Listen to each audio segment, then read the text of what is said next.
बहुत समय पहले की बात है। एक छोटे से गांव में रमेश नाम का व्यक्ति रहता था। वह एक साधारण किसान था जो दिन रात मेहनत कर अपने परिवार का पेट पालता था। उसकी पत्नी राधा गृहिणी थी और खर्चों को लेकर हमेशा चिंतित रहती थी। रमेश का दिल बहुत बड़ा था। वह हमेशा जरूरतमंदों की मदद करने के लिए तैयार रहता था। अगर खेत में काम करते समय कोई भूखा कुत्ता आ जाता तो वह बिना सोचे समझे अपनी रोटी उसे खिला देता।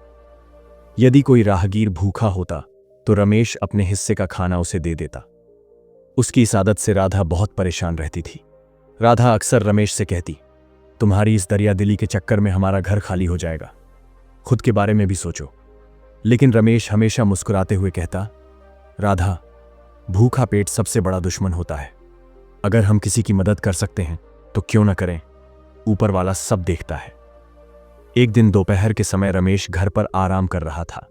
तभी दरवाजे पर एक बूढ़े साधु बाबा ने आवाज लगाई। उनकी आवाज कमजोर थी, मानो वह बहुत थके और भूखे हों।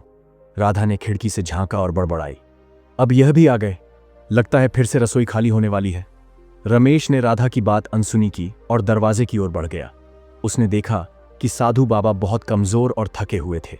उनके कपड़े मैले थे और चेहरा पसीने से तर था। रमेश ने तुरंत उन्हें घर के आंगन में बिठाया और पानी लाने चला गया। साधु बाबा ने पानी पिया और राहत की सांस ली।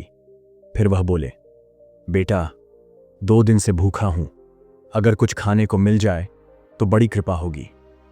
रमेश तुरंत रसोई की ओर भागा, लेकिन वहां जाकर देखा कि खाने के लिए केवल 2 रोटियां थीं जो रमेश के दोपहर के खाने के लिए बनी थीं।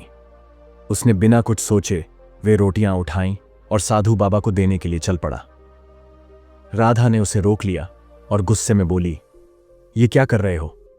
ये रोटियां तुम्हारे लिए हैं, अगर तुम इन्हें भी दे दोगे तो खुद क्या खाओगे? साधु किसी और से भी खाना मांग सकता है, लेकिन हम कहां से लाएंगे?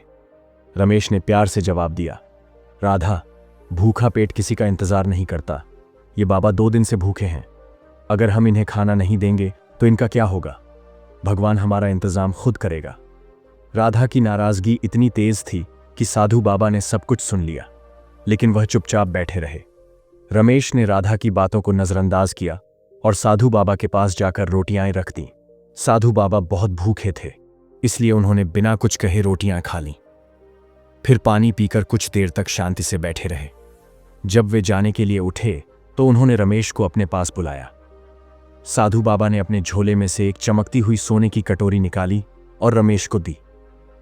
रमेश आश्चर्यचकित रह गया और बोला, बाबा, मैं इसे नहीं ले सकता, यह आपकी है। साधु बाबा मुस्कुराए और बोले, बेटा, यह तुम्हारे अच्छे कर्मों का फल है। मैं पिछले हफ्ते एक राजा के पास गया था, उन्होंने मुझे यह कटोरी भिक्षा में दी थी, लेकिन यह मेरे किसी काम की नहीं। मैं अब तक किसी ऐसे व्यक्ति की तलाश में था जो इसके लायक हो। आज तुम्हें देखकर समझ गया कि यह तुम्हारे ही लिए है। साधु बाबा ने आगे कहा, बेटा, याद रखना, कर्म ही सच्चा धर्म है। तुमने बिना किसी स्वार्थ के जरूरतमंद की मदद की। ऐसे ही अपने कर्म करते रहो। भगवान हर किसी को उसके कर्मों का फल जरूर देता है, लेकिन सही समय पर। तुम्हारी यह दयालुता और निःस्वार्थ सेवा तुम्हें और तुम्हारे परिवार को सुख और संतोष देगी। यह कहकर साधु बाबा वहां से चले गए। रमेश कटोरी को हाथ में लिए उन्हें जाते हुए देखता रहा। उसकी आंखों में खुशी के आंसू थे। उसने मन ही मन ठान लिया कि वह हमेशा दूसरों की मदद करेगा, चाहे हालात जैसे भी हों। कर्म ही सच्चा धर्म है। बिना फल की इच्छा के अच्छे कर्म करने वाले व्यक्ति को भगवान किसी न किसी रूप में उसका फल अवश्य देते हैं। हमें अपने कर्मों से कभी पीछे नहीं हटना चाहिए। अगर आपको यह कहानी पसंद आई हो तो इसे लाइक करें, कमेंट करें और ज्यादा से ज्यादा लोगों तक पहुंचाएं, ताकि इस संदेश को हर कोई समझ सके।